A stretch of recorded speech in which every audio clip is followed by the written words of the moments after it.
Well, the interesting guy was Zhukov, who was the commanding general of the Russian forces. And he sent a letter, a message to Eisenhower.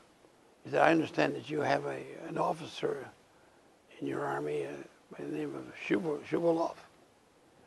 And he said, I would like to meet him if you do. Well, Shuvalov was a captain in my command, you know. And he was Russian, all right, no question about that.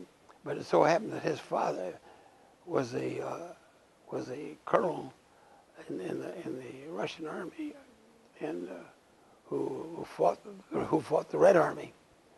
And Zhukov was under his command, and he wanted to meet this officer.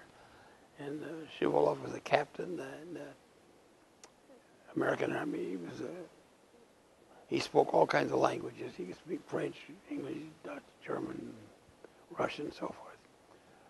And we sent him over there. Finally, we said, I remember telling him about the message and telling him that we would arrange for him to go over there with Zhukov. And I didn't see him again for about a week, and he came back into my office, and he was an absolute mess.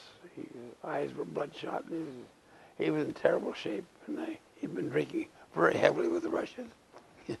I told him to get out of here and come back when he could get straightened up. I remember that. But he was a good officer, and I remember we used him one time.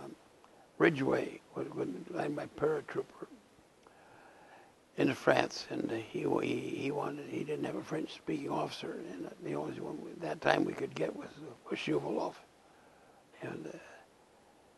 and I called him in, and he said, "But sir," he said, "I have flat feet." Well, he did have flat feet, no question about that. I said, "We don't need flat feet to land from a parachute." We sent him over there. He took the job. He landed by parachute. He was the kind of officer who would do anything you told him to do. A good man, big, tall, husky Russian.